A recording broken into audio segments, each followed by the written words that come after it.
Vicky, hey, des Vikings comme autrefois. Hey, hey, Vicky, Vicky, hey, les Vikings sont toujours là. Sous les étoiles, file à toute voile, Vicky. Le fils du vieux chef a des idées, plein sa petite tête pour les sauver.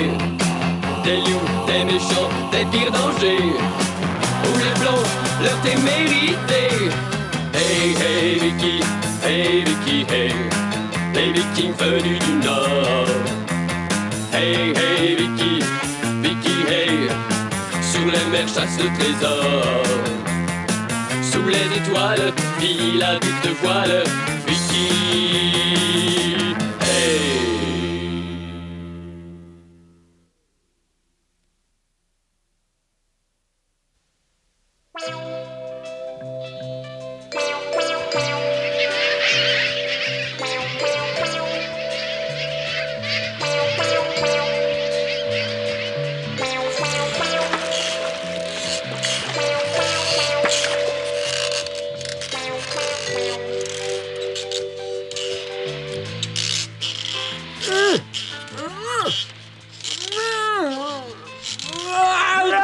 Tu peux pas faire attention, espèce d'idiot. Je veux t'apprendre les bonnes manières, moi. Allez. Ah, ça suffit, hein?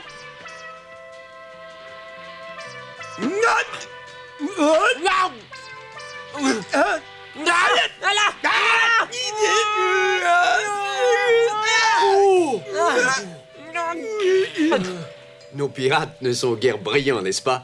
Mais nous ne pouvons les blâmer. Depuis qu'ils ont sauvé le bébé baleine, ils voguent vers leur village et sont à court de provisions. Oh, si nous pouvions au moins en faire retirer une!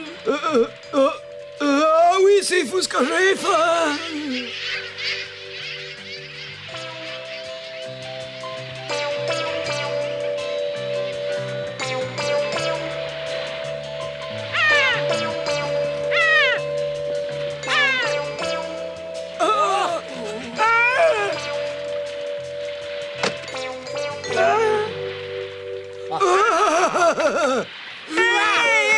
Mais attends!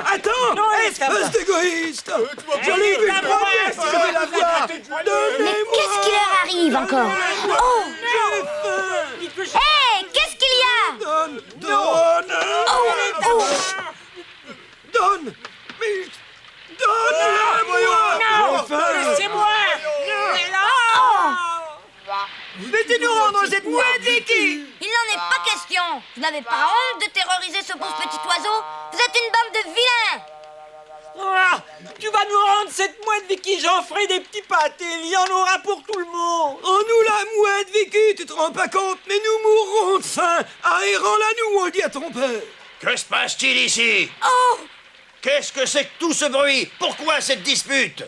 Vous croyez que notre situation n'est pas assez compliquée comme ça? Il est inutile de dépenser bêtement votre énergie. Mais Vicky nous a volé une mouette qui est tombée du ciel, ça pourrait faire un bon ragoût, chef. Il y a si longtemps que nous n'avons rien mangé, on meurt de faim.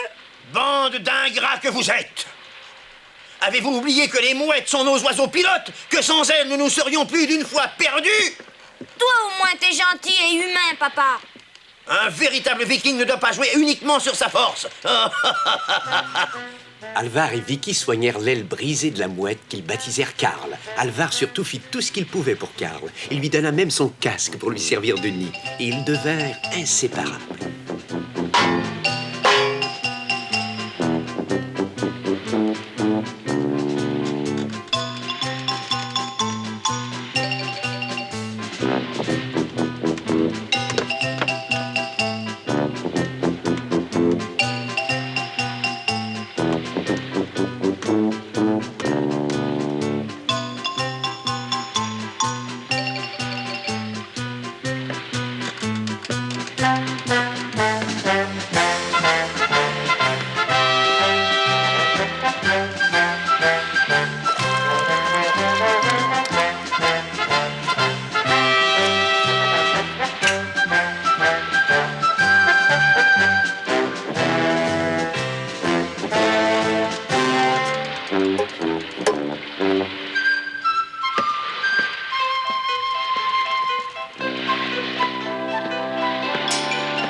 L'île des mouettes est par là, ne te trompe pas.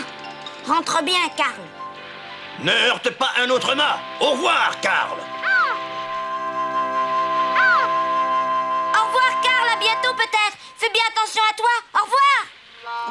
Et voilà notre ragoût qui s'envole et jette de plus en plus fort. Qu'est-ce que vous avez encore à vous plaindre? Est-ce que je me plains, moi? Prenez exemple sur votre chef. Je ne me laisse pas mener par mon estomac, moi. Oh là là! Silence, silence, je vous dis. Regarde, papa, voilà une mouette. On dirait que c'est Karl qui revient. Oh, oh. Mais qu'est-ce que c'est que ça? Mais il m'a fait mal. Soyez bon avec les animaux. Ça ne va pas, non? Ne te fâche pas. Regarde, Karl est revenu pour te remercier. Il sait que tu n'as rien à manger et il t'a apporté ça pour te prouver sa reconnaissance. Sa reconnaissance. Le brave petit Karl.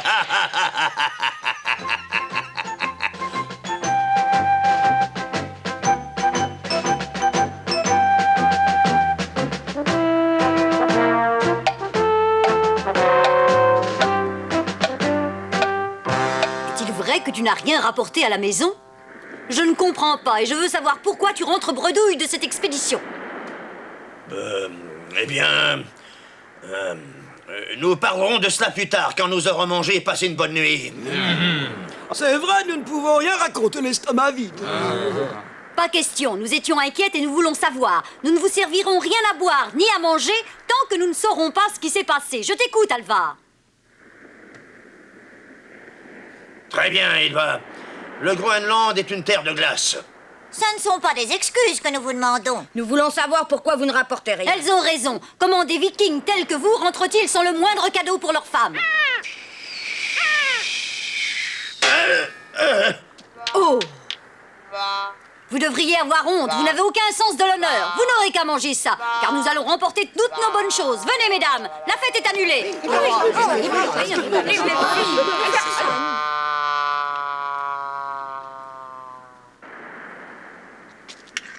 Elle prétend me nourrir avec un coquillage cru alors que je rentre d'une expédition épuisante. Mais de qui se moque-t-on?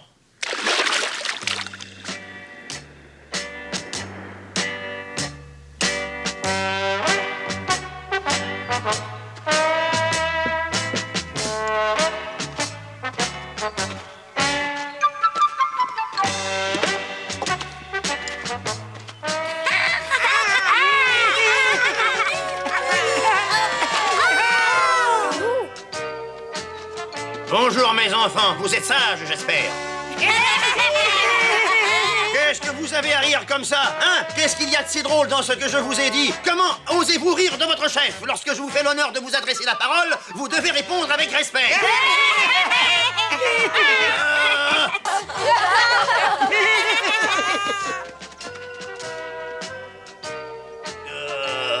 Mais cette mouette ne me laissera donc jamais tranquille. Ça m'apprendra à vouloir sauver la vie à quelqu'un. Tu entends, Karl? Laisse-moi tranquille. Bonjour, oncle Alvar. Ah, bonjour, Titi. Ça va, mon enfant? Pourquoi tu ne coupes que de petits bois? D'habitude, tu fais d'énormes bûches. T'es fatigué? Hein? Qu'est-ce que tu racontes? Est-ce que par hasard tu me manquerais de respect? Te fâche pas, papa. Tu sais que Titi t'aime et t'admire, qu'elle trouve que t'es l'homme le plus fort de la Terre. Elle s'inquiète pour toi, c'est tout. Et elle se demande pourquoi tu es si triste. Triste, moi, le chef Alvar? Je suis triste. Je vais te montrer si je suis triste et fatigué, Titi. Tu vas voir ça. Je vais fendre cette bûche en deux d'un seul coup de hache.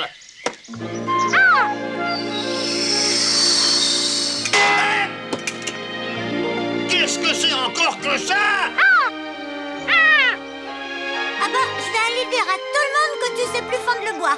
Veux-tu revenir ici tout de suite? Reviens, écoute, Titi. Il faut que je rentre, oncle Alvar. Les amis m'attendent au village. Je vais avec elle.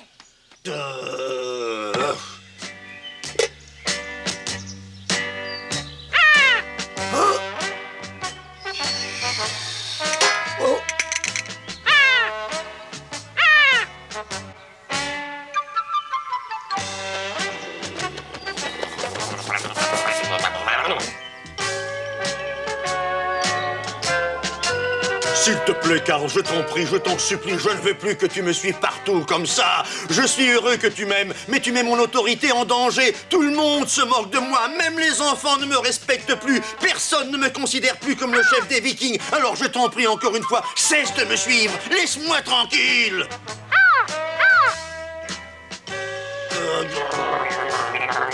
Cette fois, c'en est trop.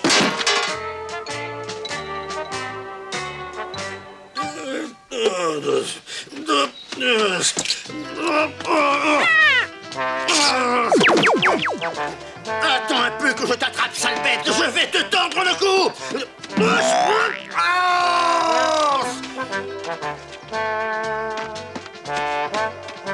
Reviens, viens ici, reviens.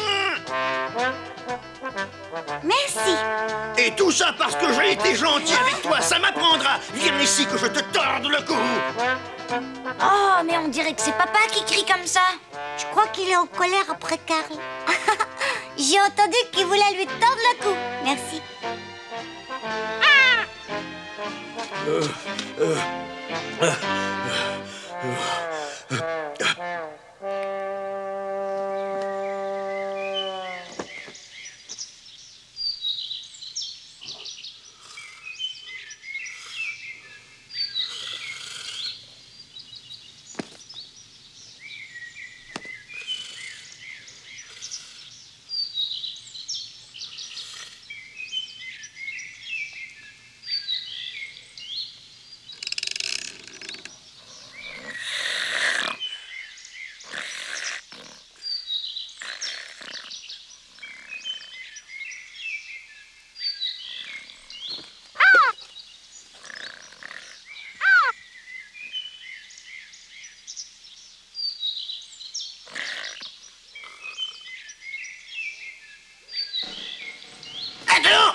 Cette fois, je t'aurai, oiseau de malheur. Si jamais tu reviens, je te plume comme un poulet. Oh là là là là, je suis tout étourdi.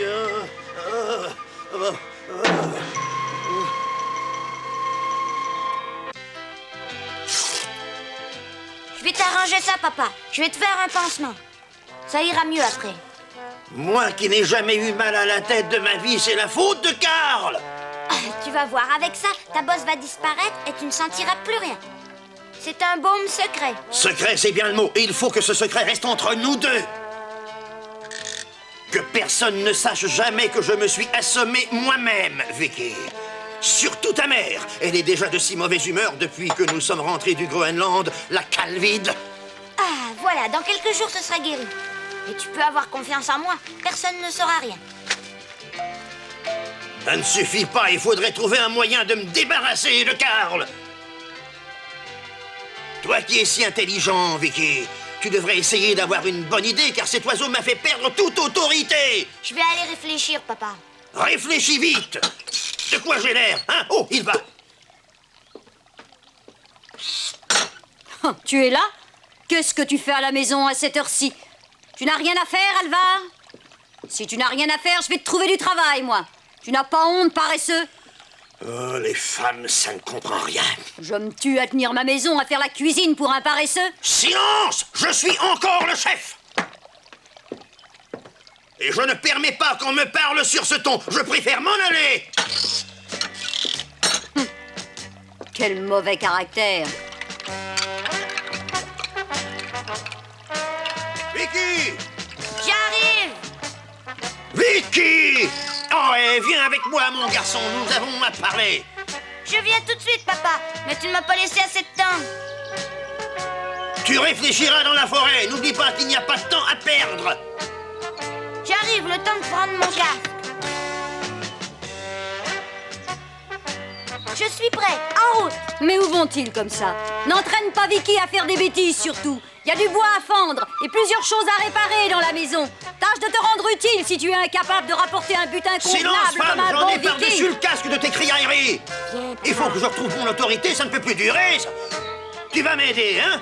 Oh, tu vas avoir une idée, hein? Oh, décidément, les hommes sont des bons à rien. Ils s'arrangent toujours pour fuir leurs responsabilités.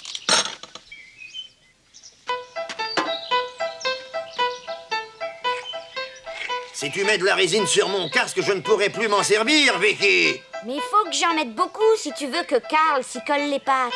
Tu es sûr que c'est une bonne idée? Tu es sûr que ça va marcher, ça? Ne te fais aucun souci, papa. Il viendra se poser sur ton casque et il restera collé. Oh!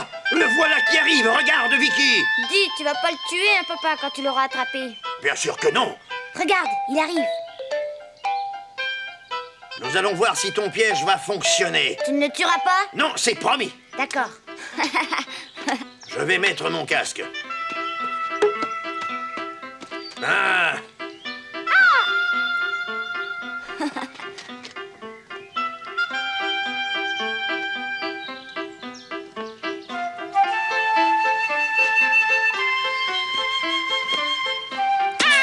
Ça a marché, Vicky, ça a marché, il est pris. J'ai réussi!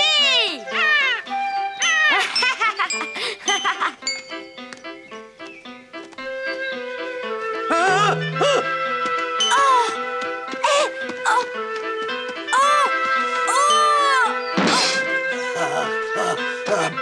Pardonne-moi, car je ne voulais pas te faire peur ni te faire de mal. Je n'imaginais pas que la résine collait si fort. Je ne peux pas te dégager. J'aurais jamais pensé non plus que ça collerait tellement.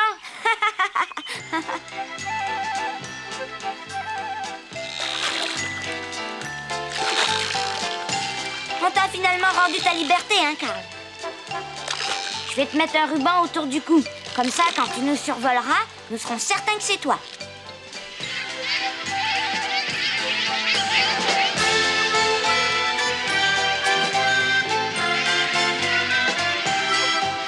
T'es arrivé, Karl. Regarde, tu as un tas d'amis ici, alors tu vas rester avec eux et ne plus venir me déranger. Au revoir, Karl. Sois heureux et nous oublie pas trop vite.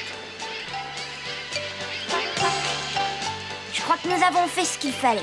Au revoir, Karl. Dis-lui au revoir, papa. Au revoir, Karl. Allons-nous-en. Oui.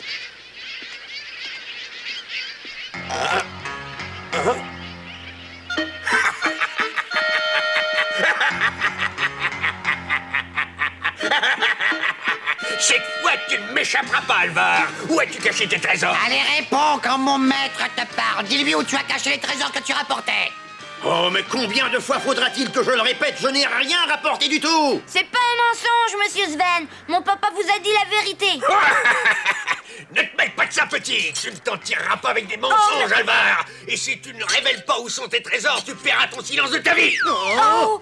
Je te jetterai en pâture au requin ou je t'accrocherai au mât pour que les mouettes te crèvent les yeux. Alors, tu vas parler, Alvar? Quand Sven le Terrible me pose une question, vaut mieux répondre. Je n'ai rien à ajouter. Je t'ai dit que je n'avais rien rapporté de cette expédition au Groenland. Et c'est tout. Je ne veux pas croire que les Vikings de Flak soient rentrés d'expédition les mains vides. Si j'avais voulu te mentir, j'aurais trouvé un mensonge plus honorable, crois-moi. Oh! Oh. Oh! Vous avez vu ça? Même les mouettes se moquent de lui. Je ne suis pas un homme patient, je t'avertis, Alvar. Et je te donne 10 secondes pour te décider. Après, je te jette à la mer. Je vais compter. Oh non, je vous en prie, ne tuez pas mon papa. Oh. 1, 2, 3, 4. J'ai une idée. Oui, ça y est, j'ai trouvé la solution. 5, 6, 7, 8. Attendez, nous ferons tout ce que vous voudrez, mais ne tuez pas mon papa. Tu le jures? Oui, tout ce que vous voudrez, monsieur. Et comme garantie, nous vous donnons le casque de papa. Mon casque? Oh, quoi? Tu veux me donner son casque? Mais que veux-tu que je fasse de son casque? Chez nous, offrir son casque veut dire que l'on veut devenir l'esclave de l'adversaire. Qu'est-ce que tu racontes? Jamais je ne deviendrai un homme de Sven. Je préférerais mourir plutôt que de capituler devant lui. Je t'en prie, papa, fais-moi confiance. Fais ce que je te dis, tu comprends? Qu'est-ce qu'il y a à comprendre là-dedans, Vicky? Oh! Alors, on a finalement décidé de se rendre, Alvar. Tu me l'offres, ce casque, oui ou non?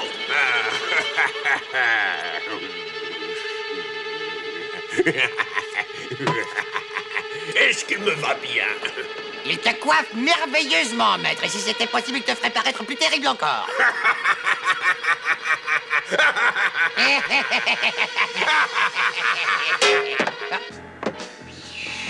Oh! des mouettes. Mais non.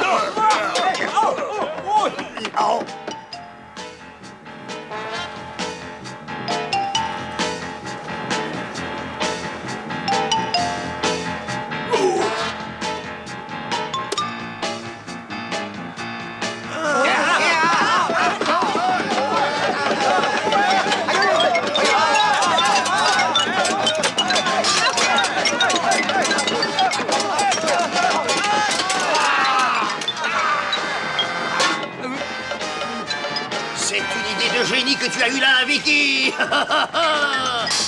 Oh. Et là, ça suffit. Oh.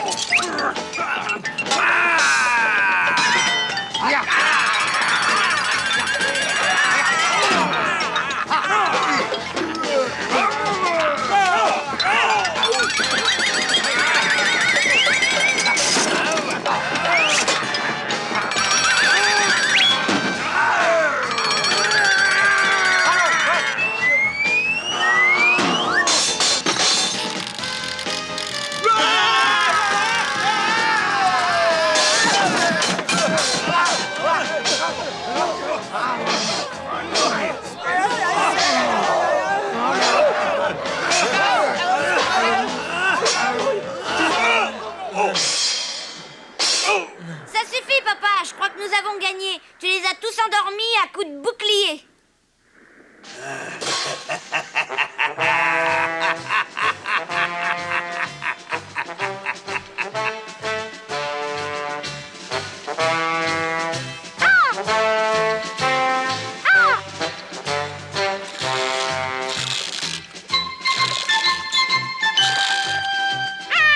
Karl ne s'était pas laissé tromper par le casque. Il savait que celui qui le portait n'était pas Alvar, et c'est pour cela que les mouettes attaquèrent l'abominable Sven, permettant ainsi à Alvar de gagner la bataille.